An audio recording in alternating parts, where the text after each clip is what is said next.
Hello there, welcome to the Bardo podcast. My name's Marc Salmon. I'm a comedian and practicing Buddhist who needs a lot to practice. I've also spent much of my working life in adult social care. And the Bardo podcast is about learning how to live in the in-between. In this week's episode, I'm joined by my good friends, Dr. Steve Todd and Cesare Saguato. Steve is a long-time Buddhist practitioner and a theoretical physicist with a PhD in high-energy particle theory. It's a branch of quantum physics, and he's been part of the Drukpa Kagyu tradition since the 90s. Cesare is a Buddhist practitioner, psychotherapist, and mindfulness teacher with years of experience working in education, prisons, and clinical practice. He's also the chair of the Buddhist charity Bodhicharya UK. Together, we're going to be exploring what's often called the meta-crisis. It's the overlapping crisis of meaning, ecology, politics and mental health that shape modern life and what might come next. This was a lovely conversation. We spoke about meta-modernism, Buddhism, science, magic, in the anthropological and ritual sense, not stage magic, alongside activism and whether re-enchantment, humility and play might be part of the response. So, let's relax, loosen our grip a little and float downstream as we enter the Bardo.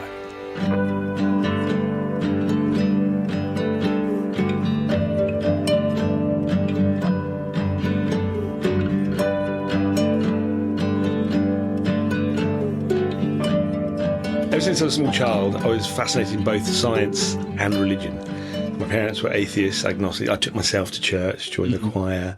So I was very interested in all kinds of religions. But at the same time, I was absolutely fascinated in science, sci-fi, technology. And so I had those kind of two things always going on. And in my mind, it's part of the same thing. It's just a sort of a curiosity or interest to understand why things are the way they are or how they work. I did a degree and a PhD in theoretical physics. String theory was my PhD. And around the time I was in the middle of my PhD was when I really started getting into Buddhism. And I took refuge, as they would say, with a Tibetan Lama, head of the Drukpa Kagyu lineage, in fact. And that's, for people who don't know, Tibetan Buddhism is sometimes called esoteric Buddhism because they draw on lots of ideas which in the West we would call esoteric, or, It's a very magical looking kind of practice. Very magical, lots of ritual, bells, drums, incense, hand gestures, visualizations, mantras, things you have to say over and over again millions of times, kind of like incantations almost. Yeah. Yeah. We'll come back to that in a minute. Okay. Cesare will introduce... Sorry to cut you there. Cesare will introduce you as well. Well, I don't know if I go the same way as Steve. So ever since I was fairly young, I was drawn to Christian mysticism and contemplation from mid-teens. And that kind of led me into just exploring various mystical traditions from the West and the East. I trained in philosophy as an undergraduate, and then I thought I'd become a religious studies teacher. And that was great because I got to explore all the different traditions around London, like by visiting the different temples and so on. Through that, I came across Tibetan Buddhism through a recommendation. Then I went on a kind of pilgrimage to India and met my teacher eventually, Rigoto Rinpoche, took refuge with him. I was quite interested in just how the mind works, emotions, habits, mental health, and trained as a psychotherapist. Now I'm a psychotherapist, teach mindfulness and compassion-based trainings. Yeah. And I head up a Buddhist group in Rochester in Kent called Bodhicharya Kent. Yes. Which is where we met. Yeah, that's right. Many years ago now. Yeah. And the three of us, we sometimes do a dinner party called Truth and Mystery Dinner? Truth and Mystery Dinner, yeah. And it's, who's there? There's a Freemason. There's a Freemason there. Quantum physicist, a Buddhist. Sounds like a joke. Several Buddhists. Yeah. There's a Catholic priest and an Anglican priest who's very into Steiner. Steiner, yeah. Yes. So we get together. Yeah. And we talk about real nerdy stuff, basically.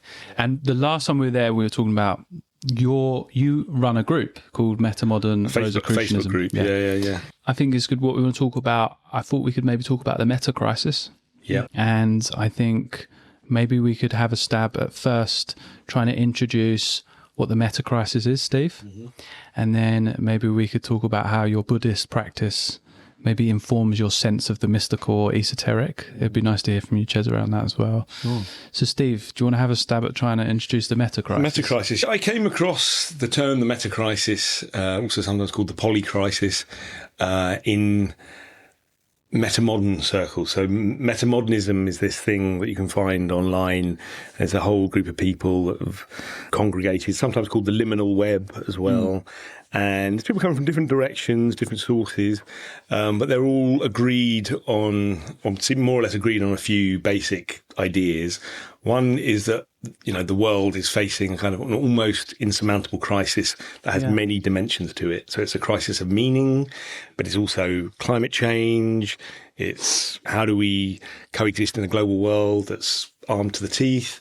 All the kind of tensions that people are feeling at the moment that results in high suicide rates, despair, depression, massive mental health crisis in the West. So all of that comes under the kind of term meta-crisis. Yes. But meta-modernism goes kind of a step further and basically says that has its roots in modernity itself. So the modern culture, which can be seen as starting any time from about the 16th, 17th century up until now. So after the medieval period, you have the modern period, and that has a certain worldview, and that the aspects of the worldview of the modern period make the crisis we're now in almost inevitable. That's the analysis. And so the idea is, if we're going to survive this at all, there has to be a shift. There has to be a shift in worldview. And whatever that is that comes next is loosely phrased meta-modernism. That's like the label, the placeholder for whatever comes next, basically. Yeah. There's a few key tenets to meta-modernism, I think.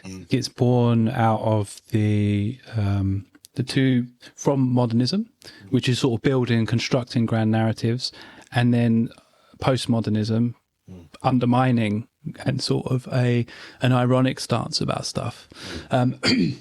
Meta-modernism was about reintroducing a sense of sincerity.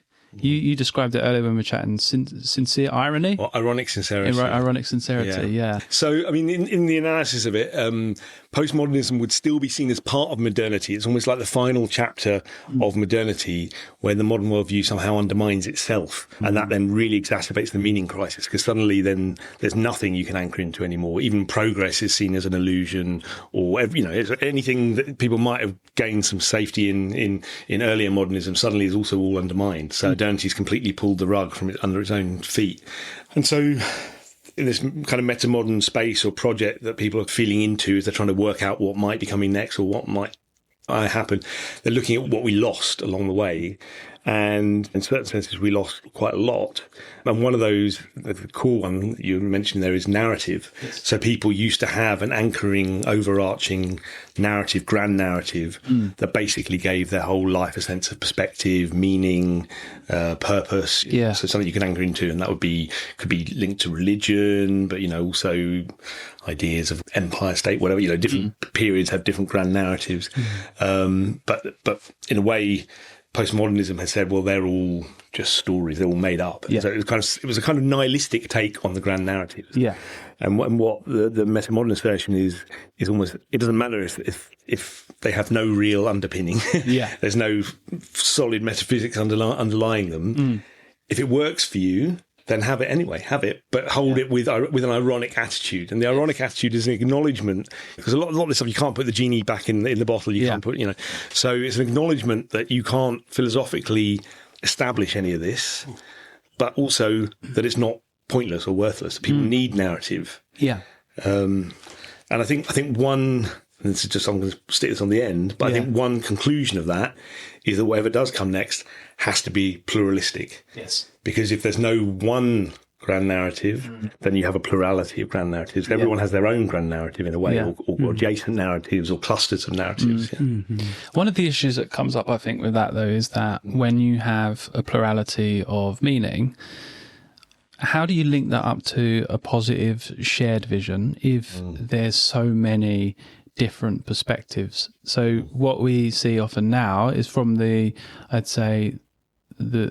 fallout from the postmodern deconstruction of things, but that has led obviously to people in their own echo chambers now, splintering off subcultures and a lack of shared myth. Yeah. How does that align, do you think? with a sort of meta-modern vision? Yeah, so I think that's a difficult question, partly because we're still very conditioned by modernity. So we're used to monolithic thinking. We think everything has to be centralized and monolithic, and we all have to sign up to the same thing. And I think part of the problem that you're describing there comes from there's a fracturing, but people are still trying to pursue their narrative as if it were the sole truth. Okay, yeah. And then you inevitably get clashing. Yeah. I think if you realize your story is just your story, Yes. what's your basis for shitting on the other guy, basically? Do you see what I mean? So So the shared narrative is that your story is just your story, and everyone else can have theirs. Have their story, And in terms of the commonality, the way I see that is it's an attitudinal thing. So there's like a meta commonality, and it's like your story is different from mine, but somehow we recognise each other. There's a kind of wink. There's a sort of I get you, know? And in that sense, we're all human at the end of the day. So there's enough basis for commonality, and I can appreciate your story. It's interesting, colourful aspects and shapes, and maybe you can just appreciate mine. Because neither of them. I think what you have to give up in that process is that your narrative becomes a blueprint for the world. I think that's another big cause of problems historically, which is people want to assert a blueprint on the world. And often that's aesthetically informed rather than rationally informed. And if you take an aesthetic view and then try and force that on the world, that's basically fascism. So part of the Buddhist project, I think, is to not necessarily, it is in a sense to undermine narratives that we hold as too fixed and solid. So would you be able to give us like a nutshell sort of description of a kind of Buddhist vision of maybe the relative nature of, let's say, narratives or, models?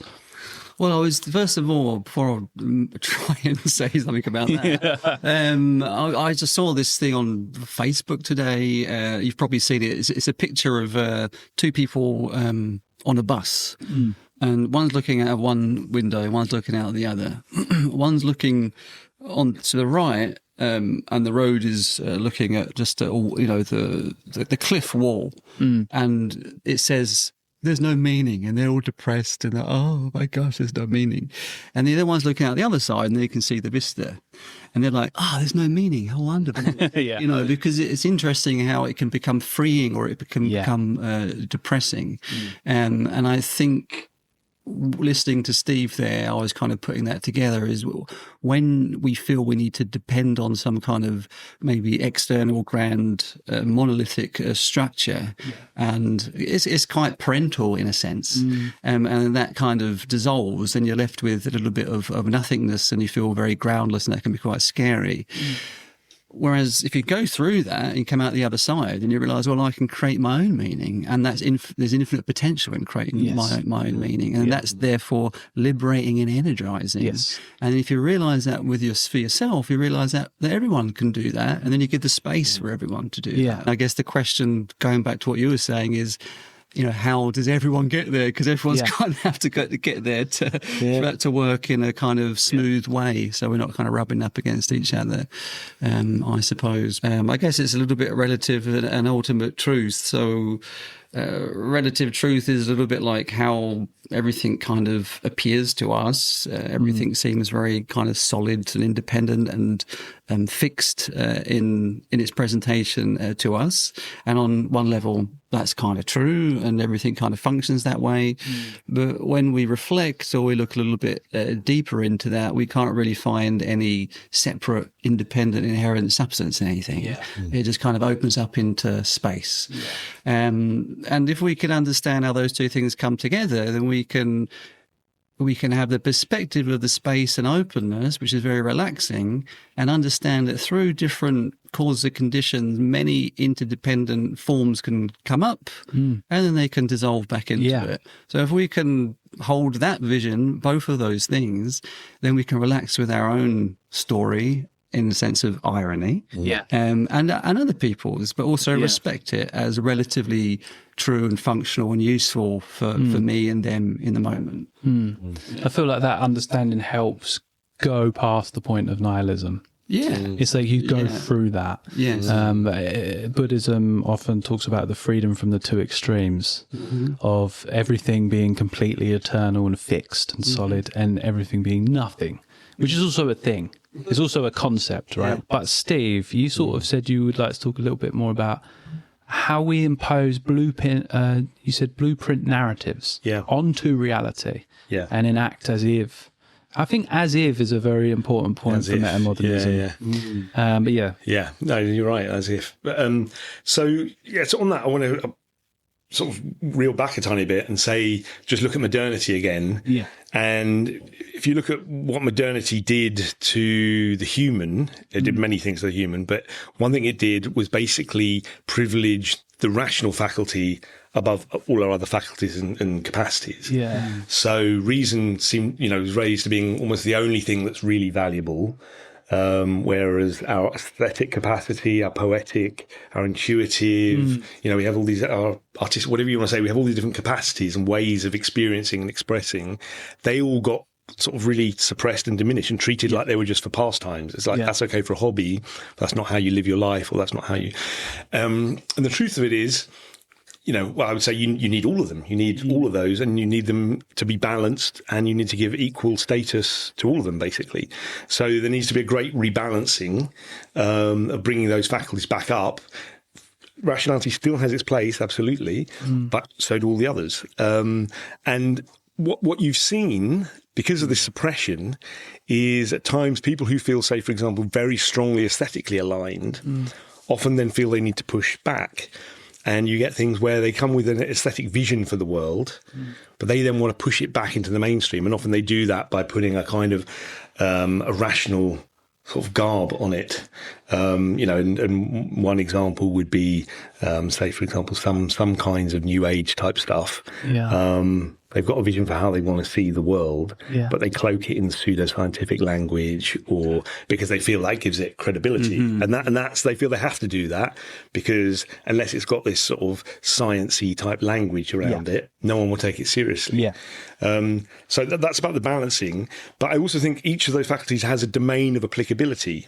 So reason is applicable to the public domain, because it's something everyone can participate in, and it's kind of about, in a way, it's about negotiation. So you think if everyone's got their own perspective, at least reason is a kind of a space of negotiation, whereas the aesthetic sense tends to be more strongly subjective and kind of totalizing in a way. So it's, for most people, I think that's that experience. So they have like a total vision. But then if I then try and impose my total vision on everyone else, I'm basically doing what the Nazis did. They had a vision for how they wanted Germany to be, and it didn't include certain types of people. And so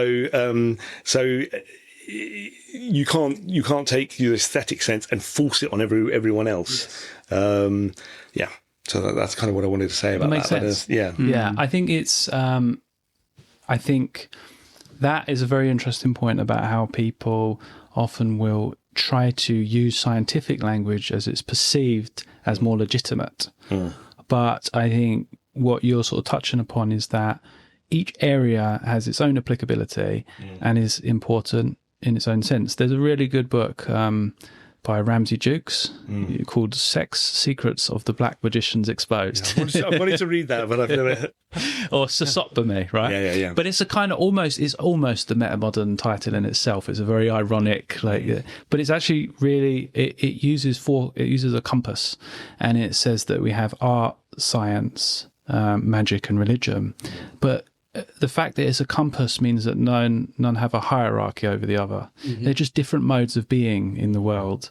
And you could argue, that you said modernism aligned with probably a kind of capitalist superstructure, like a capitalist mode of economics, led to a kind of deconstruction of the world, taking it apart, mechanistic worldview, which has been at the expense, perhaps, of other kind of ways of seeing. And it's not to say that those things aren't important and they have applicability, but in balancing those different spheres, magic, magic is almost in itself like a there's a way of understanding it where it's often like dismissed magical thinking, isn't it, in the scientific communities. Ramsey Duke says that it's another way of interacting with the world.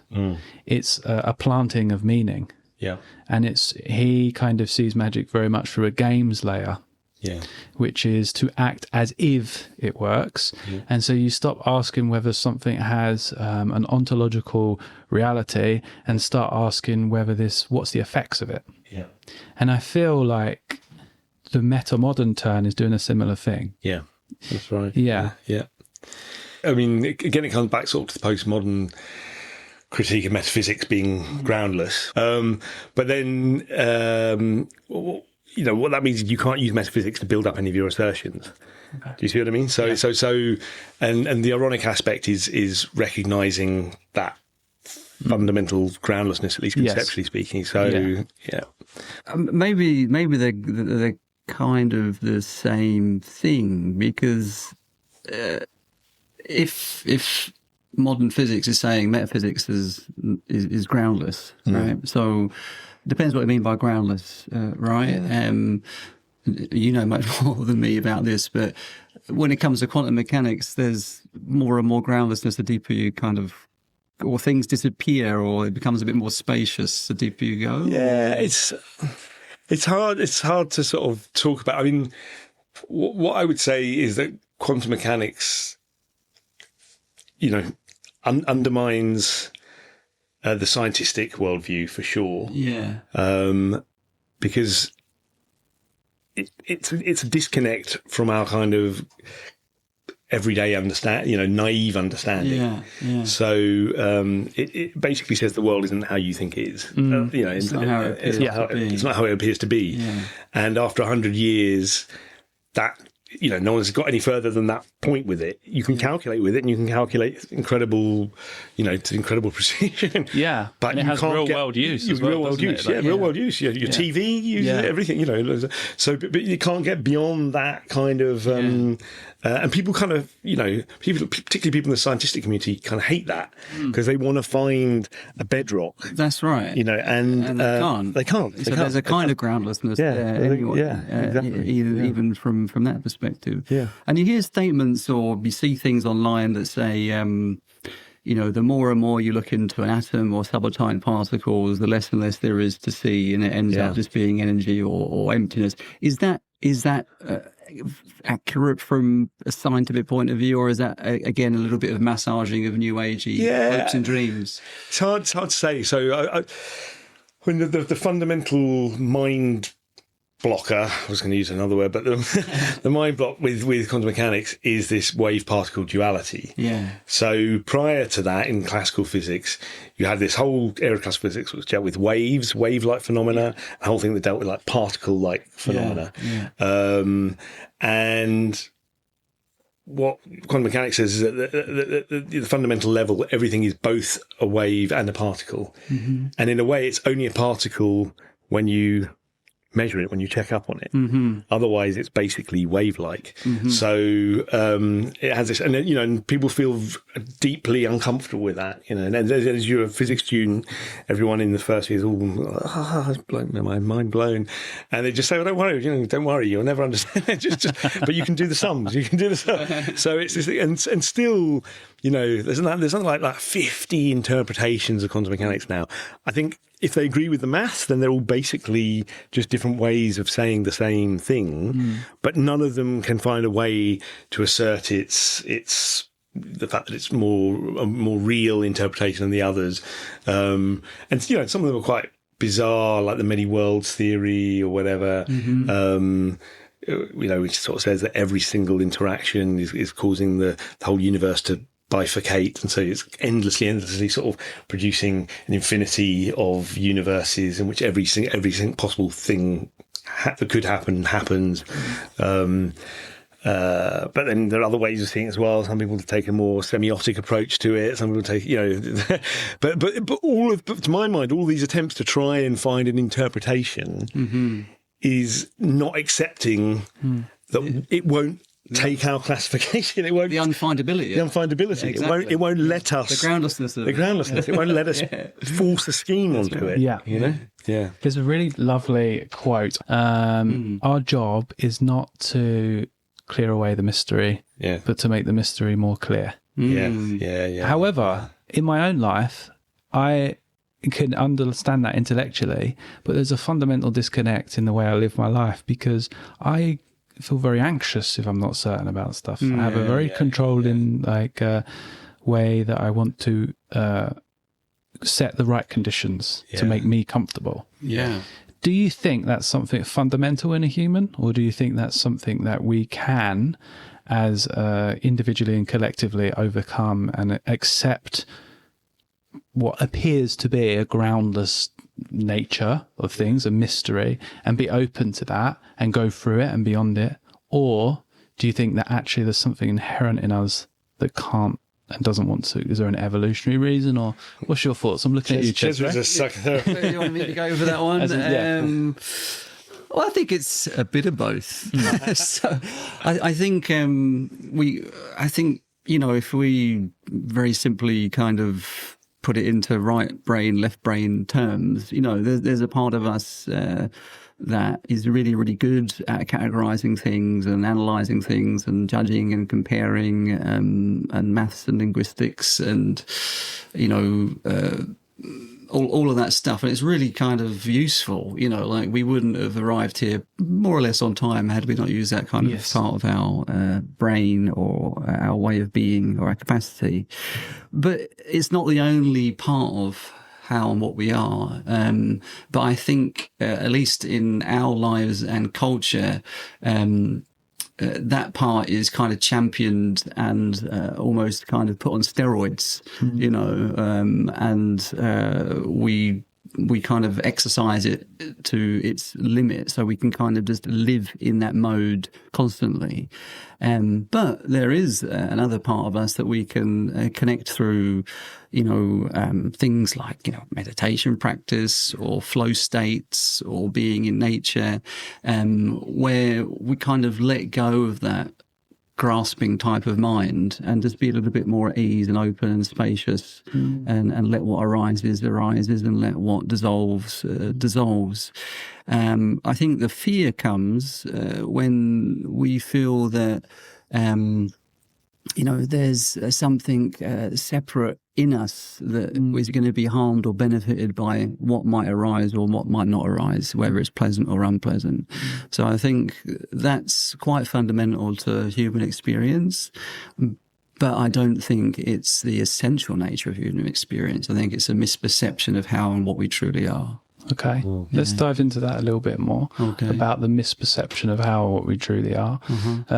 So there seems to be a tendency, we could say, strong one, yes, very strong tendency to not want things that we dislike, that we think are bad for us, and to want to go after things that we perceive to be good. Yes. I've often understood there's a teacher, Mingyur Rinpoche, which you're both aware of, who often says that our essential nature is love and is compassion. And those two things demonstrate that, in the sense that we don't want to suffer. That's natural compassion. We want to feel good. That's natural love. But we lack the wisdom. And so we end up doing things that are really bad for us, and sometimes really, really bad things, like Putin or like Jamie Oliver, like real bad stuff. But but it's a practice, I think. Right? Absolutely. And not just bad for us, bad for others. Bad for others. Well, it's not, it's very bad for us. So, I mean, when you're talking earlier about Snell, Ramsey Jukes, I'll try and weave it together. Yeah, let's do that. Because I'll bring in the Vesca-Piscis as well, the idea here, the two overlapping circles, and you have this kind of shape in the middle, which has this kind of it has sexual symbolism to it, but it also has spiritual meaning and, kind of origin, birth, that kind of thing. But the way I found contemplating the two circles and the shape quite useful, because with all these kind of discussions, you can either err into a kind of concretism, in which case you're going very much to the outside world, or into a kind of solipsistic internalism. Yes. And you need to think, well, actually, these two things are interlinked, and they're not only just touching; they're overlapping. So we are part of the external world, and the external world is part of us. Yeah. There's no real separation or whatever. Yeah. And when we talk about the magical, that's more on the kind of the internal side. And when we talk about the rational scientific or whatever, that tends to be more on the external side. Right. But I think one of the lessons in the whole spiritual path, we might start thinking it's about internal, looking inside and investigation and understanding the many layers of our fascinating psychologies. But what you really find is that where the game is really at is the other half. Yeah. Because everything you do impacts the whole world, and the whole world is actually far more vast in some sense than your inner world, as vast as that is as well. And, in the good esoteric tradition, as above, so below, as without, so within. But, because of our focus on the self, and kind of pulling in the Buddhist angle here, we tend to kind of privilege one half of that overlapping circle. We think, it's what makes me happy is important. What makes me safe is important. And to some extent, fuck the rest, So it's kind of like, but there are very, very many of them. And the way you relate to and interact with every single being out there is really the way you define yourself. So if you genuinely want to be happy, you have to have a harmonious relationship with every being in the universe. That's going to take a while. So it's going to take a while. But I get what you're saying, because there is a tendency, there is, we're projecting outwards. And this again comes back to our sense of meaning making in the world, which is, when we see a positive quality in others, one of our collective teachers, Rinpoche Rinpoche, says that means we actually possess that quality in ourselves, so that's why we're able to recognize it. But I guess the same is with negative qualities too, and this is like the projection of the shadow, right?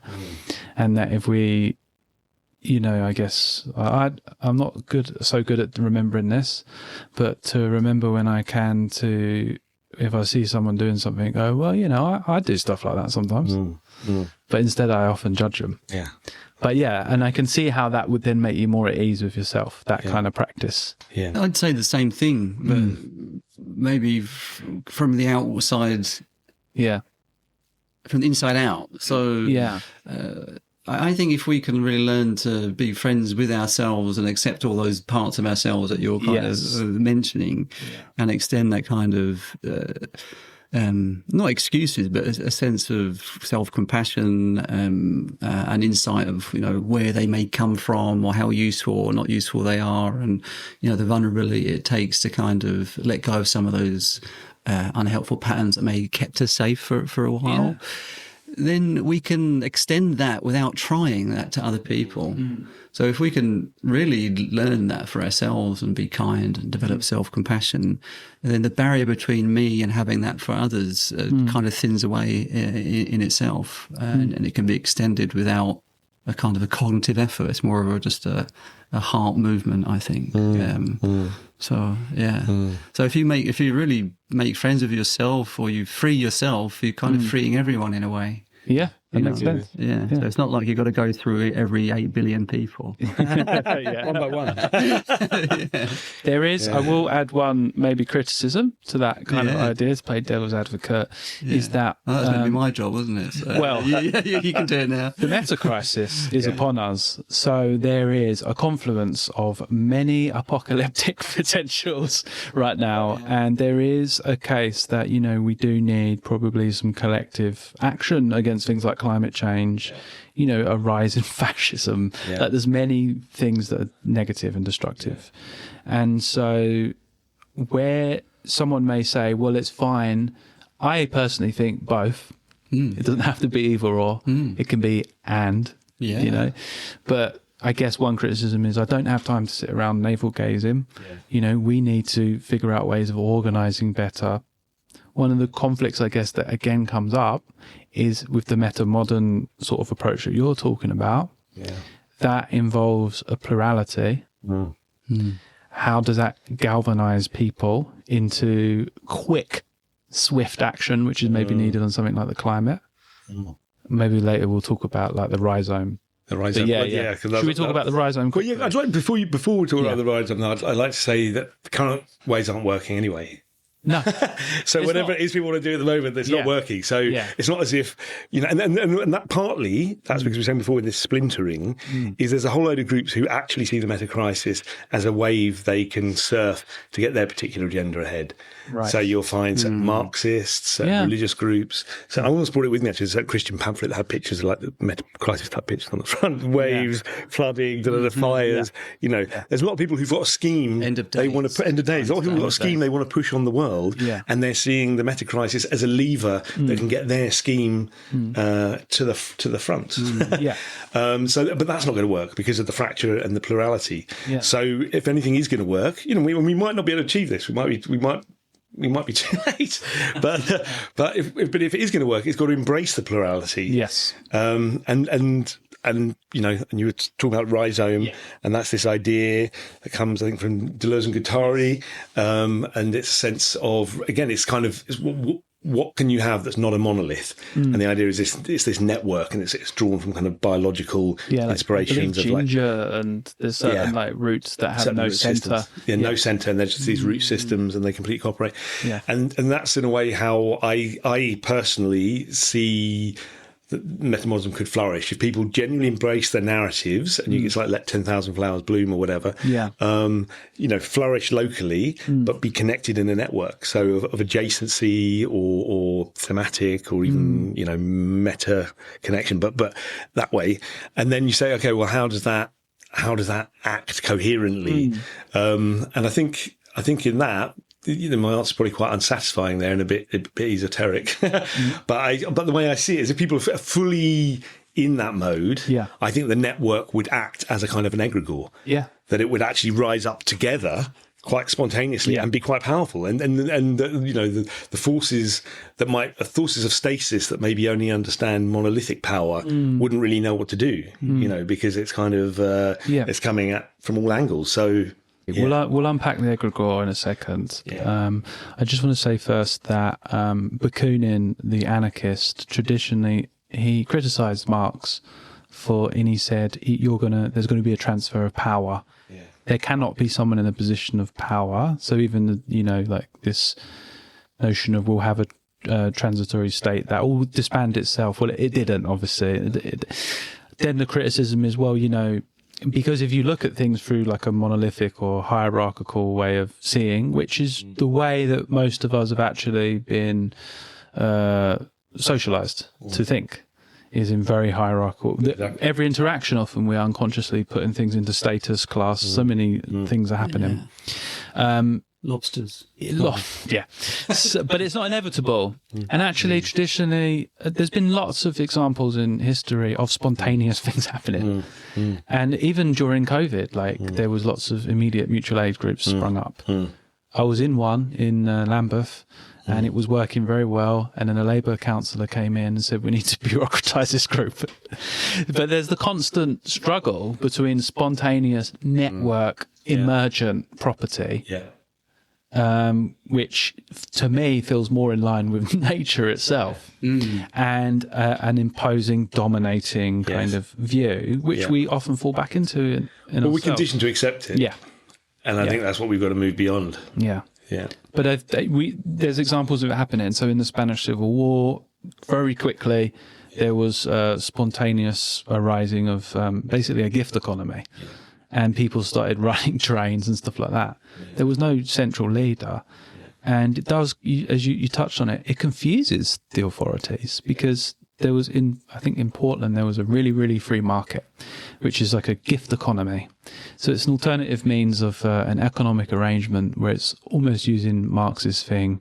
I think it's, what's the phrase, like, it's from each according to their ability to each according to their need.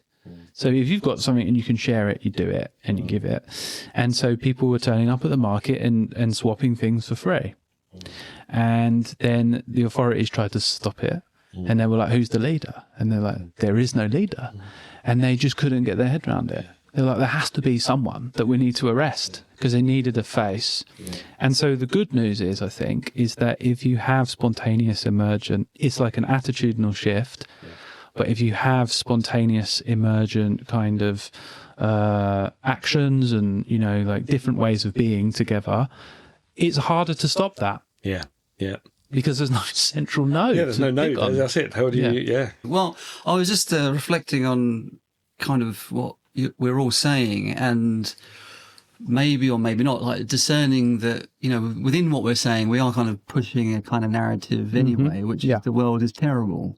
Right. And there are terrible things, no doubt, happening in the world. That's not to be denied. But there's also lots of nice things going on. Yeah. And when you were talking about things emerging, like in COVID and things that's popping up, like that's happened throughout history and throughout time. It's not something that's necessarily new or we need to engineer to happen, because it's kind of a little bit part of human nature. So I just wanted to kind of check ourselves to say, you know, everything isn't totally terrible and pessimistic, you know, that there are a lot of good people doing a lot of good things spontaneously, a lot of good institutions and anarchist approaches too. You know, it's not either one or the other, right? It's that they're just different expressions of human nature in that way, I think. And then I was also thinking about like that dichotomy of, you know, doing things in the world. And I think it's really, or just kind of navel gazing, because I think that's a really important question. And if we can help someone or something, then why not? We should do what we can. But again, going back to what Steve was talking before about pushing our aesthetic onto the world, we're never going to be able to completely change the world or save the world based on the image we think it should be, because someone else is going to want to push back and change the world and save the world based on their image, right? So we're kind of almost committing the same fallacy that we're trying to expose a little bit in this conversation, if that makes a little bit of sense. But we can change people's worlds, right? So if you genuinely help someone, you know, that could massively change someone's world, you know, by a chance encounter, an act of kindness, or the work that you choose to do in your daily life that benefits others. And I think we shouldn't discredit those things, because they're really important and they send kind of ripples out. I think massively.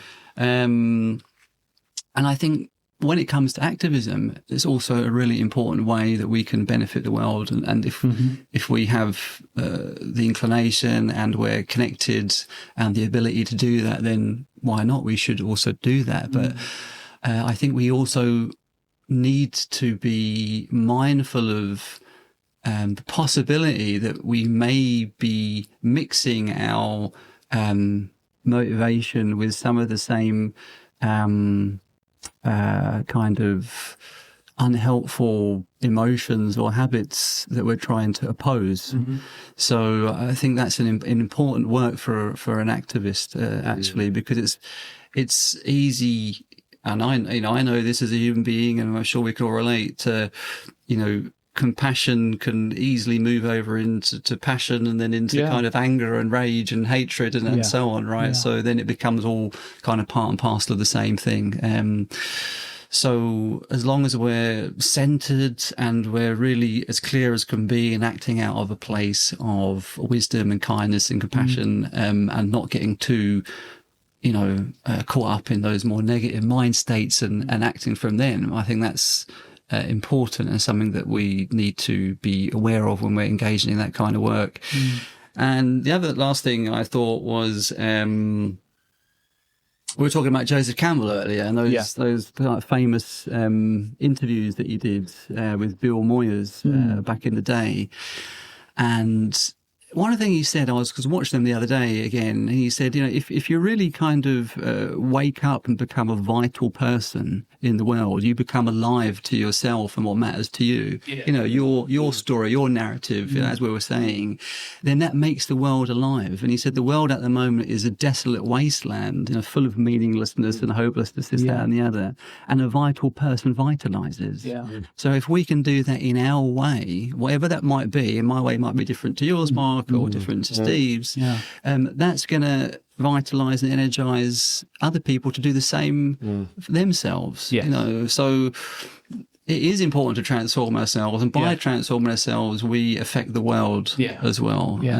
So that's why I was just I think it's really great points. I think the first thing as well that you touched upon is that it seems as if we started from a place of criticism, essentially. You said that we may have said the world appears terrible. Yeah, maybe falling into that possible. There is that thing, but you're a psychotherapist. I work in, been working in adult social care as well for many years, and we use like a strengths-based approach. And I think you're totally right to acknowledge what's already working, and there's so much acts of kindness every single day, constantly. If you're aware of it, one practice you can do is at the end of the day, just go through the day, see all the acts of kindness you've seen. Your whole narrative of the world changes. You're not just seeing what the news feed is feeding you, which often isn't, because it's salacious and stuff. Exactly. So that's a place to start from. And so that's also a place of hope, because there's already a lot to build on. So you're not having to reinvent the wheel. We already have so many acts of cooperation and kindness in ourselves as well, and others around us do. But I think, Steve, when we're talking about these concepts like meta-modernism, they're they're quite academic. How do we go beyond navel gazing? Cesare, one way you said is that we actually start to transform ourselves, and we find maybe some practice or a discipline or whatever it looks like to you to do that. And from as above, so below, the old maxim, that vitalism ripples out and has an effect on the groundless reality. Because of its groundless nature, it means it's pliable, and it can actually be improved by an individual. Hello, just a quick pause to let you know that if you're enjoying the podcast, you can support us on patreon.com/the Bardo podcast. There's also a link in the show notes. The podcast will always be independent and ad-free and open to all, but if you are able to support, it just helps with the care and time and web hosting fees that go into making these, so I would really appreciate it. Anyway, let's get back to the podcast. So that's one way. Steve, can you see any other ways where we get beyond just us sitting around going, and talking about concepts and, concepts are fun, aren't they? Oh, yeah. So I mean, first of all, I'd like to talk about agency, because I think part of the meta-crisis is people feel a lack of agency. So they see all these problems and they feel they're almost powerless to do anything about it. They're powerless to impact the world for good. Maybe they can impact it for bad, but they feel powerless to actually improve anything or change anything. And there's a great sense of frustration that comes with that. And I think that, that's all caught up in your question as well. But the truth is, we're not. We do have agency, but everything, the way the system is constructed, is it kind of tells us we don't have agency. And that's again because it asks us to believe in the monolith. And if you think of the big sort of traditional 20th century activism, which obviously had lots of successes in this way. Part of the reason it had to be mass movement type stuff is it's monolith versus monolith. It's basically saying there's enough groundswell of support and people here for this thing that we can actually challenge the monolithic power structure and wrestle it to get something past the line.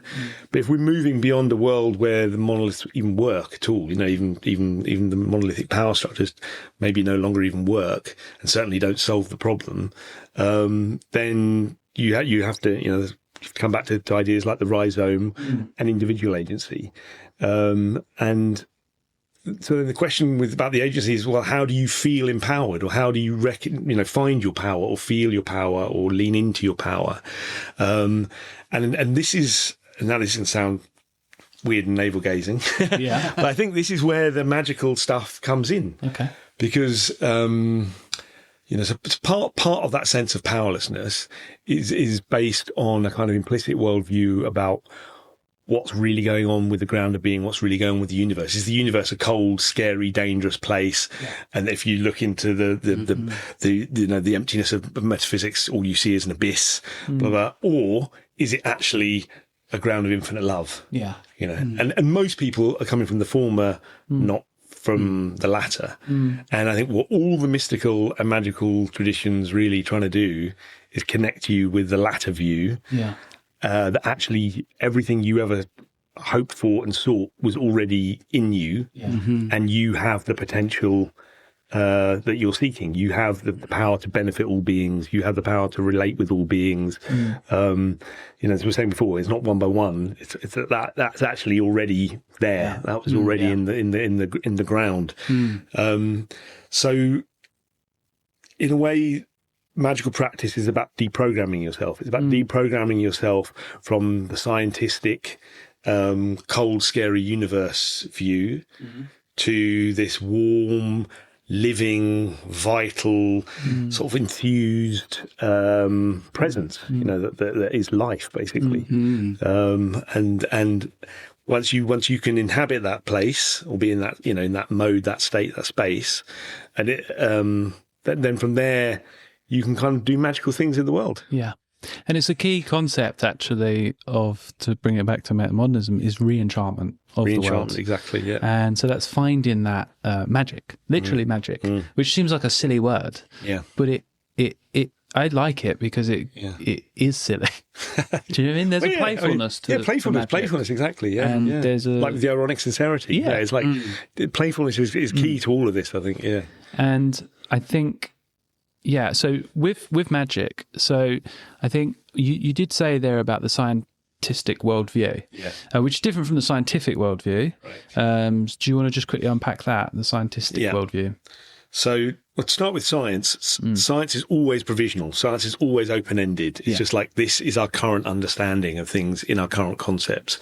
And often science progresses by letting go of the old concepts and finding new concepts that work better in some sense. That's in some sense a very narrow sense, but work better in some sense.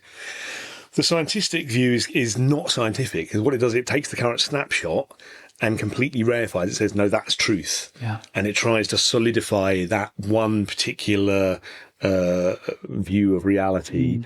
And it comes back to the search for safety. So you were saying before about this need to organise. There's within us, I think that within us all, there is a craving for safety. Yeah. And some people, particular caste of mind, really want to know. They want to see the blueprint of everything. They want to know how it's all set up, and they want to see the plumbing, and they want to see the, and they don't want that to change. They don't want to be, well, it might be like that, but maybe it's not. Maybe it's something totally different, And so that's kind of scientism. And actually, scientism's become a kind of dominant cultural force now. That's it's almost the default worldview in the West and maybe even other parts of the world now. But it's a dead worldview. It has no space for life because it's mechanistic and it's fixed. The scientistic worldview. Scientific worldview. But the scientistic worldview. I provocatively now describe science as a mystery cult. Right. Interesting. Because scientists are attendant on nature, the goddess nature, and she chucks them new bits of information, and they have to decode it and they have to figure it out and say, no, what we thought was all wrong. It's not that there's not. It's not Newtonian gravity; it's now Einsteinian gravity. I mean, then maybe that's all wrong, And it's like, so you can see it almost as a kind of a priesthood attending to this goddess. And that's deliberately provocative. But I think it helps to contrast with the scientific view, which is also kind of religious, but not spiritual. It's fixed and it's schematic and it's dead. Yeah, I think your provocative statement there is fun. Saying that they're not worshipping, but they're appealing to the goddess or being given, gifts of mysteries from the goddess is interesting, because magic for me, by way of people like Ramsay Dukes, the chaos magicians, who were actually a postmodern current, but they were taking magic's technology or the way it works, drilling it down to its very basic things, and then using its effect. But Ramsay Dukes says that magic is a way of relating to the world that is actually about becoming more whole in the world. And so science, which in magic, in the tools, is the sword, and is a very vital part of the magical way of being in the world. But it's one part, isn't it? Because you have the other tools. You have you have the wand, you have the cup. So, when you're saying about it's a mystery cult, it's drawing attention, I think, to the fact that it's a tool, but it's not the totality. So, I think what from my understanding of the meta-modern turn, is and this comes back to how it's not simply navel gazing. There is a prescriptive practice in it, which is that we need to create new myths. Because the current myths, as you were touching upon, are mostly dystopian. A lot that prevail in modern society. And earlier we spoke about the egregore. And do you want to have a go at explaining the egregore? I'll give it a shot. So the egregore comes from magical practice, and it's the idea that you can conjure up an entity, but the entity's existence is kind of predicated on your conjuring of it. So it doesn't have a fully independent existence like we might think of other beings. They're probably not fully independent either, but it's somehow predicated on the practice or on the conjuration, and it's come to take on a much bigger meaning of understanding lots of social structures or social phenomena have that nature. They only really appear to exist because we all subscribe to them, we all believe in them. Could you give an example? Yeah, I was just going to say. I mean, lots of social structures are basically egregores. I mean, so the legal system and money is a kind of an egregore. Yeah, money is an egregore because it only works because we all believe in it. But it has it then. The interesting thing about an egregore, even in this definition, is it then does kind of have a life of its own. So even though we've conjured it, we don't control it, and it can even come to control us. And another kind of very sort of left field example is if you think of celebrities, so the person and the persona. The persona is a kind of an egregore that they've conjured, and the egregore sometimes becomes bigger than them, and they're then suffering at the hands of this persona they've created. Fame is the mask that eats the face, isn't it? And it belongs to the fans because the fans then keep that going, and the poor person who conjured it suddenly has very little power left. So so it's a very interesting, and it's. And then as we were using it earlier when we talked about the rhizome, it's the sense that even though you have this very distributed system with no centre and lots of different, pluralistic sort of worldviews and stuff, it could still react as an entity because it could rise in a kind of coherent fashion because of the connections. So the connections allow it to kind of respond, and then it might rise up like a giant entity, that could be terrifying. It could be wrathful or it could be peaceful or whatever. But one of the facets of an egregore is it has, you sort of touched on it, it has a semi-autonomous existence. It seems to take on a life of its own, even though it's created and it has no actual reality. It has a virtual reality because it has an effect.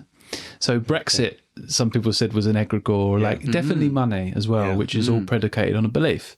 But the effect on the world is, it's huge, So, but to actually change an egregore is actually very difficult because its nature is it's collectively created. So if I went, I want to change the egregore of money, that's going to be very hard for me to change. But we can maybe create new egregores. Yes. We could collectively and consciously conjure new thought forms that take on an autonomous form, Can I introduce a kind of a practice idea? I mean, this links back to the meta-modern Rosicrucian thing, but I came up with this again. It's sort of somewhat tongue-in-cheek, somewhat provocative, but a practice people could engage in to help them. Well, it's kind of explore the egregore space, but it's also explore broader things that we buy into, which don't really have any reality. And the practice I called self-conscious cargo cult. So create your own self-conscious cargo cult. So the cargo cult is this phenomenon that happened in sort of Polynesian islands, where after the US Army left, there was an encounter with this sort of, very technological, brief, very sudden and dramatic with an indigenous culture. And it had a very strange impact on some of these indigenous cultures.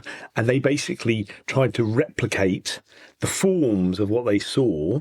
So they would dress up, they would do like marching on a parade, and they would have this mystical figure called, I think, John Smith or John Doe or something like that. But it was like a very generic name.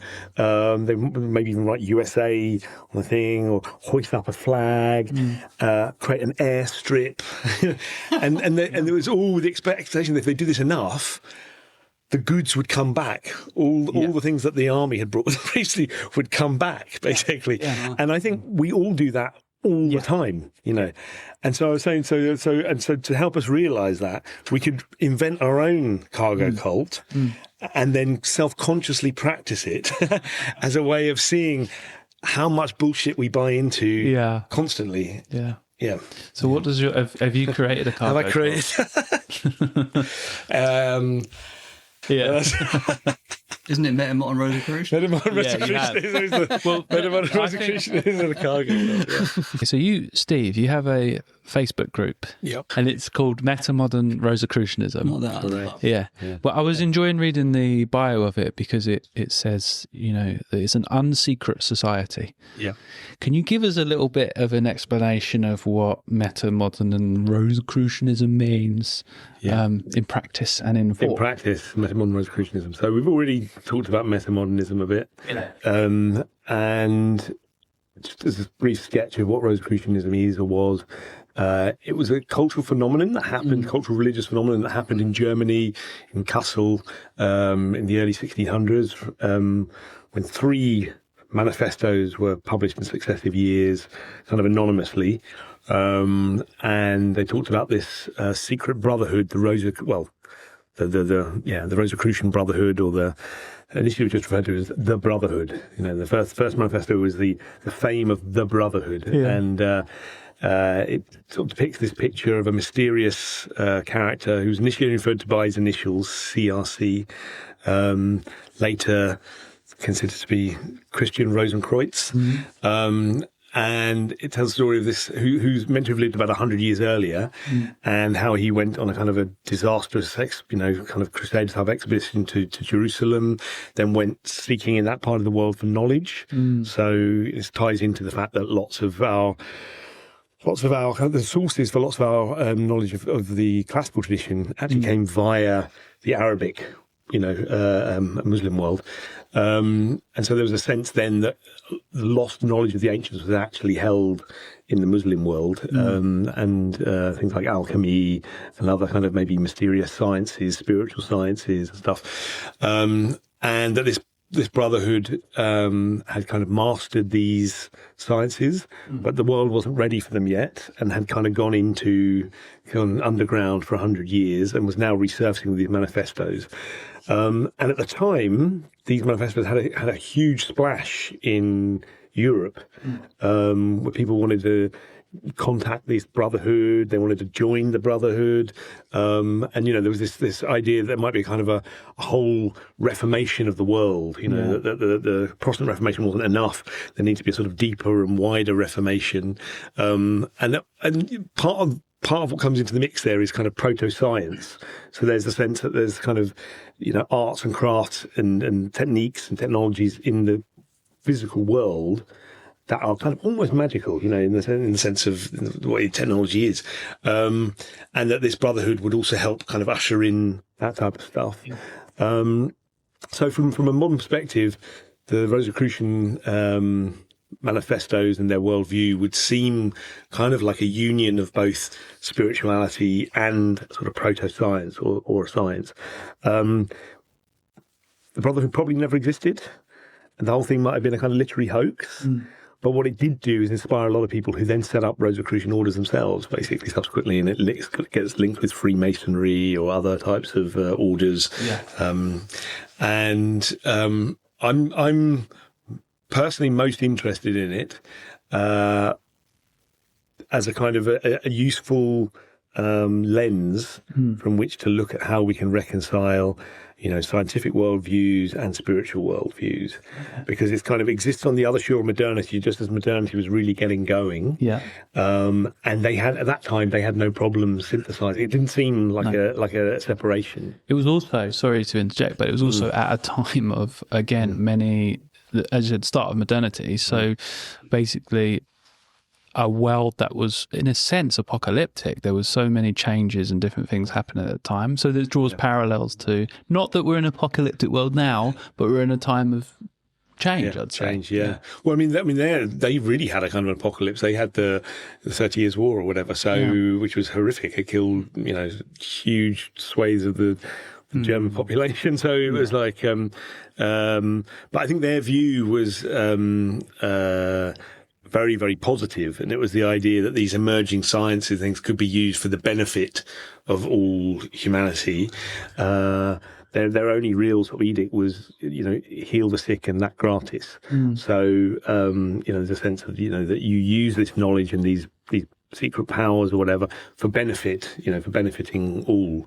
And there's a question: what would happen if their view had actually come more to the fore rather than what did happen, And then there's a whole kind of funny series of events which kind of end up meaning that modernity takes a very secular route. And there's people have speculated about the origins of that, and so I'm interested in it in terms of almost as a metaphor or as a kind of source of an aesthetic source or a source of ideas or imagery that we can maybe repurpose for our situation now to deal with the crises we're in.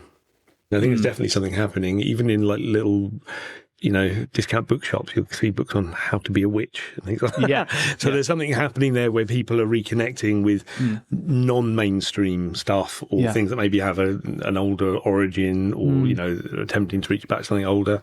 I mean, what I'd like to say as well is it's interesting how modernity mischaracterizes its own origins. So people talk about the Newtonian worldview, but Newton was an alchemist. He translated the Emerald Tablet, which is one of the key sort of texts of Western esotericism. So he was basically a kind of Christian mystic himself. And then lots of these early fathers of science were very spiritual people. So there's this kind of complete false characterization in late modernity, suits the scientific community to say, oh no, we had to break free from all the hoodoo voodoo and the woo-woo of religion and actually all the people the great founding fathers and mothers of science actually often had quite deep spiritual practices. So that's an interesting falsehood already to examine and pick apart. So part of the question is, well, how if we think of the so-called Newtonian worldview as being very mechanistic, I'm pretty sure that's not how Newton would have seen it. So when we're asking, is the brain an epiphenomenon? Well, I don't think Newton would have seen it that way. And I mean, sometimes what this debate comes down to is where is the primacy? Is the primacy in matter or in mind, or is that a false dualism? And I think most spiritual people with some kind of spiritual interest would kind of lean a bit more in the mind, or what we call mind, is maybe has primacy over what we call matter. Because when we talk about matter, we tend to be referring to something dead, not inherently alive. I think the meta-modern approach, which often is acting as if, and maybe as I said, like a games layer to reality. Like, what's the game that we're playing? So moving away from the fixed ontological position of reality to it, and more in what's its relationship, which is very much in line with like a Buddhist metaphysics, which I think examines relationship and almost like processes rather than things. So the phenomenological approach, they use the epoche, they bracket off whether it has meaning or not, and you start to examine the contents of your experience. So I think the spiritual tradition for me has often followed that approach. It's almost like the Buddha, it's like a soteriological method. It's a way of instructing us how to stop suffering. When they said to the Buddha, these big metaphysical questions, he just wouldn't say anything. It was more about what's the use of it. I think that's right, and I think in the gameplay, I mean, the gameplay is quite interesting. It's acknowledging, in social interaction as adult humans, language often dominates the nature of our relationships. And language is already always kind of implicitly a game. It has a certain frame and has certain rules of engagement, and it shifts depending on context. So being self-conscious again about the as if means that you're acknowledging the constraints of the way you're engaging, if you see what I mean, but not believing the constraints are in some sense fixed or real. So I think there's that kind of, sort of meta-awareness. Everything can get meta in these conversations, but sort of meta-awareness of stepping back and saying, okay, well, our engagement is happening on these terms, but these terms are in some sense almost arbitrary. So that is kind of game-like. I've made up the rules and now I'm playing it. We don't know categorically what has primacy, matter or mind, or if that's a false dualism. Yeah. But let's play the game as if mind does have primacy. How does that shift how we go about our life and understand? The fact that it's a false dichotomy is perhaps the problem. Right. Whereas if we just engage with the contents of our experience, then we can look at the relationships and the effects of those things. And then it's almost like, you're in a dream. And you're within the dream, you're a dreamlike body, you've got a form, and you're meeting other dreamlike characters, but you're playing the game within the dream. But there's no the I don't know what I'm trying to get at, because it's ineffable to me, what I'm trying to say, but because it is a mystery. What difference does it make? I think it makes a big difference, actually, when you have a mechanistic, maybe dead matter theory of the universe. There's a really good book by Federici, The Caliban and the Witch. And so it comes from like, she considers maybe a male dominator kind of ideology that actually in some senses divorces us, what she says, from the magical body. And in Tibetan Buddhism, there's very much an esoteric understanding of the subtle body, the energetic body, these different ways of that we even, it's kind of complicated, isn't it? Like the Dharmakaya and all this stuff. But I think if you start to divide things up and you have an underlying metaphysics that says things work like clockwork, then actually you start to divide up the human into that. And you maybe lose that vitalism that is that, Bergson called it like Elan Vital, I think. You're carving up something that is flow, that can't really be carved up. And you're creating robotic functions, and it's kind of funny. But so maybe that's the thing. And whereas if you see mind as if you have a sort of thing, okay, I'm going to act as if mind is primary, then there's almost more like a dreamlike quality to it. And the dream's not real. And I think you have to sort of add to that, though, that when we talk about mind, we're not just talking about concepts. No. I think that's a really important Do you want to give us what you mean by that? So, well, I think it's quite common when we sit in the West, when we talk about mind, to think about, effectively mind is thoughts, or mind is what we think, the concepts we have, and we identify with them very strongly. But, there are plenty of spiritual and mystical traditions that would say, well, concepts just arise in mind, they're not mind itself, and that you can have experience in mind without concept even. So, which, to a lot of people, it's quite a shocking idea. What do you mean I can have an experience of the world without concept? And actually the experience of the world without concept is more immediate in a way. And concepts often are a kind of veil or delusory aspects. Korzybski used to say that we use abstractions. So a concept obviously is useful, but famous thing is like we mistake the map for the territory or the menu for the meal. And so it's just becoming aware of our concepts and abstractions. But there is an immediate awareness that's effortless and happening constantly, right? Well, on the map and territory thing, and going back to the scientistic thing, I've been puzzling for a while. Why is the whole scientific sort of bro community so obsessed with theories of everything? Right. And it kind of dawned on me that really they're looking for the final map, because they kind of believe the map is the territory, and they want to say, we've got it. We've got, we've got the final map. And because that for them is reality. And it's as if they're denying that fundamental divide between map and reality, basically, the map not being the territory.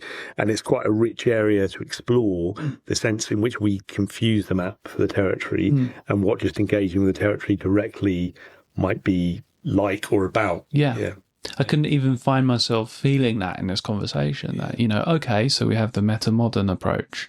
So maybe even though it's groundless, I'm creating a thing and the ground out of that. I can feel myself wanting to do that. Yeah. And to allow yourself to actually be truly plural, truly open. Yeah. It involves, a lot of being open. Yeah. It's a shift. It's letting go, isn't it? Yeah, it's letting go. Yeah. And being vulnerable, I think. Being vulnerable because you're scared of the immediate vulnerable presentness of being seen and open. So you'll employ so many strategies to try and hide from that naked, intimate moment. Yeah. No, that's very true. Okay, so let's talk about the applicability then of this Meta-modernism, criticism, How would you say that? So, from your scientific background, how would you say like emerging scientific theories and understanding at the moment? How does that coincide with like a more esoteric spiritual practice? I don't think the theories themselves necessarily coincide. I think it's more about individuals, practitioners, or individual scientists. I heard an interesting Lex Friedman podcast with this Russian mathematician guy who lives in the US, talking about the importance of the intuitive in mathematics. And I think there's this sort of what is, I think, gently and subtly changing is the view of the self and what it is to be human. And then that in itself then changes the way people feel about science or about, because if you come up with your best maths work because you had an intuitive insight, that sort of sense of the kind of rational author who knows exactly what they're doing at all points in time is brought into question. Yeah. And then you're already kind of beginning to contact the mystery because you're saying, well, where did that come from? It's like Coleridge who would dream whole poems. It's like, where does this stuff come from? And as soon as you open a crack to that, it kind of starts flooding through. So I don't think that, I don't think there's nothing about the nature of science per se that is or isn't overlapping or dovetailing into spirituality. I think it's the kind of how you portray science or the kind of cast you put on it that then determines how people, what role it plays culturally, let's say. And as we said before, the dominant role at the moment is culturally is the scientific role, which I think is terrible. But more, but I think more and more practitioners are opening to the mystery, let's say. Yeah. Well, how do you feel like engaging with the mystery itself or the paradox then? How would that affect, how can that help society? Well, I think that is absolutely linked to the vitality. So I think you were talking earlier about this need for sort of definiteness and certainty and the safety we derive from that. But the problem is if you really follow that, it crushes all the life out of everything. And if you want any life, you have to soften up, you have to let go, and you basically have to start becoming comfortable with the ineffable, the inexpressible, the mysterious, and the ground of being. The ground of being. Yeah. Which is our ground. Which is our ground. Yeah. It's who we are. Yeah. So, but not fear that, because as I said before, some portrayals of that make it a kind of this terrifying chaos or something like that. Yeah. And I don't. It doesn't have to be seen that way, I don't think. Yeah. What are the practical? So we were talking about the ground of being. What's the practical ways the listener can get in touch with the ground of being, would you say?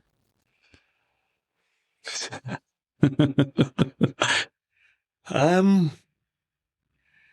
think very widely available, very commonly practiced is say mindfulness meditation. I think various kind of meditation, but particularly mindfulness is quite useful to start with because it helps calm the mind down and create space. And the ground of being has this space-like quality. So if there's no space in your mind, you can't really start getting familiar with the ground of being. So you've got to create space in your mind, basically, or allow there to be space. But then from there, I think as you go around your everyday, is try to notice your assumptions and try to notice what you're pushing onto the world rather than what you're receiving from the world. And take a kind of like a breather, like a gap before you assume you understand what's happening. Try and allow what's appearing to actually speak to you. Yeah. Something Dzongchen Khyentse Rinpoche, the Buddhist teacher, used to say is you can say to yourself, when you notice yourself getting caught up in an argument or a judgment, say to yourself, this is just my idea. This is just my perception. You know, what other possible perception can I take? You know, which I think is a good practice applicable to that. We spoke a lot about the things being groundless and open.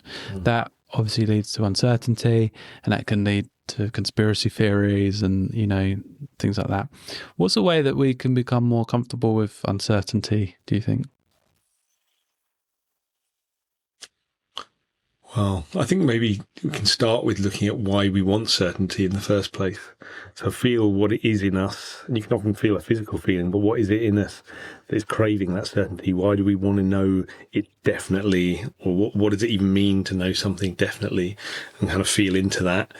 And then if you can get familiar with that, that can kind of almost propose the solutions or the ways to kind of loosen up from there, because it's just a particular habit in our mind, a very strong habit, but a particular habit, and it's not absolute. It's not necessary. It's not an absolute given. There are other ways of being, but until we can see the habit, it can be quite hard to shift or try other ways of being. Yeah. So we start with seeing the habit itself, and then we join an occult lodge and start dressing up in a cape. Yeah, well, I think well, if you want to, you know, it's like if you want to. I think the good thing about It helps. Why not? It helps, why not? Start your own occult lodge. Yeah, you know, it's like it's. I think coming back to the playfulness thing. So when we say join an occult lodge, it's not because that's offering you another certainty. This is the whole point. Yeah. So we're not. You know, you've got to give up on the chase for certainty, and. You might dress in a cape because it's a way of reminding yourself that you need to lighten up, that you need to get out of your kind of spreadsheet mindset and run around the garden a bit. Yeah. In a cape. Yeah. Also had on like tacking on to the end of that, noticing, you know, where you're holding on the body, the uncertainty and all of that, and what you want to be certain, and then you can try and maybe just look a little bit back at who or what is trying to have certainty. Because then we can see maybe there's nothing much to see, but there's also a big open spaciousness that is still very aware and knowing, and that's also a way of kind of accessing that grounded being in the moment as well. Yeah. And what about in terms of collective action? Do you think maybe in activist circles or maybe us as individuals, is there a way that you see, is there a practical use for meta-modern Rosicrucianism, these kind of ideas in terms of collective change together? Well, I mean, one thing we didn't talk about is kind of alchemy, which is a big idea in sort of Rosicrucian circles, and it's the idea of transformation of the self to your pure nature, if you like. You know, so this alchemical journey to gold. It can be seen as a metaphor to the purification of your own soul in kind of theistic language, but of your being. And I think where that can be useful for us is if we try and see activism as alchemy rather than protest. Because protest necessarily frames everything as a clash. Yeah. Alchemy is a transformation. So there are no hard edges. Things can be shifted and changed in nature. And we may find that's far more successful than this kind of clashing. Because if you clash, you necessarily bring up resistance, right? You're almost... by that framing, you're creating an enemy who's going to resist you. Yes. Transformation doesn't do that. Transformation just shifts the whole picture. So I think that's kind of where activism needs to move towards. It needs to move towards alchemy and embracing that in the public space. Yeah, it makes sense. And a sense of playfulness as well. Playfulness, which, you know, there's a great Zen clown called Bernie Glassman, who's best friends with Jeff Bridges, the Big Lebowski, and he created the Order of Disorder, And so it's just a group of clowns, and they just turn up and just fuck around with stuff. And it's almost like they're playing no one's game rules. Yeah. And then it's like you're not engaging then in that thing. You're just Exactly. okay. Another note on the activism. Yeah. So one advice I heard from a teacher that we all know, Ringo Tuka Rinpoche, is that if we focus on people, then it does become very kind of us and them, and that kind of clash can happen. But if you focus on issues, as in like this issue is harming people, how can I help transform through alchemy or whatever that issue can really help us stay within that kind of more compassionate, wise response, as opposed to being kind of motivated from our negative emotions, you could say. So I think that's quite a useful way of looking at it, and a useful practice as well. Yeah, thanks for sharing. Oh, and one other thing that I found useful attached to that was, and I don't know if this is really relevant or not, but sometimes we think we're angry because we're seeing injustice in the world. And what that teacher Ringo Tuka Rinpoche explained is that what we're probably most likely feeling, most of us, is a frustrated sense of compassion. We see suffering and we want to end it, but we don't know how to do anything about it, so we're frustrated, which is very different to kind of the classical understanding of anger, which is I want to harm and hurt somebody, and it's the opposite. I want to alleviate suffering. So I think that's a useful reflection to have if we feel frustrated and so on. It's not a bad thing that we're having necessarily. We're just unsure how we can be of benefit. And then we can maybe look for more creative ways perhaps to try and influence in a positive way. There's a wonderful activist group called Reverend Billy in the Church of Stop Shopping. And it's playful because he dresses as a mock Baptist preacher. And he gives these mock Baptist sermons, and they sing songs. And it's a kind of musical, joyous activism because there has to be love. In whatever it is you want, what change you want to achieve in the world, that has to somehow be connected with love. And one of their songs has the line in it, cops and bankers love their children too. So you have to see the humanity of everyone involved in this complex. If you just try and demonize some aspects of society, it might make you feel good in a kind of moral high horse superior kind of way, but then really you're just being part of the problem as well. So and they're symptoms of an overarching system anyway. One thing I want to make that I like about the meta-modern approach is that I feel like we're offering different ways that you can do it, but there is no one way, and I don't know what the way is. So I just know there's things I like, so I don't want to tell people what to do. But I want to just finish then. Thanks so much, both of you, for your time. I definitely want to do it again. And I want to just finish by saying, is there any books or websites or resources that we can first find out more about you too, and also like if we're interested in any of these topics we've spoken about? Well, if you want to, you can join the Facebook group Meta-modernism Crucianism, or check out any of the other kind of meta-modern sites online. I would also encourage people to explore esotericism in general. There's a great YouTube channel Esoterica, but just these kind of, it's been put in a kind of almost cultural dustbin. For a long time, esoteric is just, that's the old crap everyone used to believe in the past, all the kind of woo-woo nonsense. And I would make a distinction between that and the New Age, which I'm somewhat allergic to. But if you go back and really see what people were doing and what they were trying to do and what they're trying to do, it's at the very least, it's fascinating. But I think it can maybe enrich our own approaches to engaging with, life and the challenges we face. Thanks, mate. And Cesare, what about you? Where can we find out more about you and what you're up to? Well, I don't really have a website about what I'm up to as an individual, but you could look at Bodhicharya Kent. Yes. Or Bodhicharya UK. Bodhicharya UK. Yeah. That's BODHR. I'll put a link in the in the description. Or CesareMindfulTherapy.com. Cool. Yeah. Thanks, guys. That was really nice. Thank you. Yeah. Thank you for inviting us. Let's finish. That's it for this week's podcast. Thank you so much to Steve and Cesare for that lovely conversation. I'll put details to how you can find more about them and Meta-modern Rosicrucianism in the show notes below. And just before I go, I want to say a quick thank you to all of those who've taken the time to leave reviews or messages recently. It genuinely does mean a lot. And if you'd like to get in touch or suggest future guests or see what's coming up, you can find me on Instagram or at marcsalmoncomedy.com. And if you did enjoy the show, please do share, subscribe, and leave us a 5-star review. It'd be great in these early days. Let's get it out there. Let's get people hearing this thing. That's it. We'll see you next time in the in-between. Have a good one.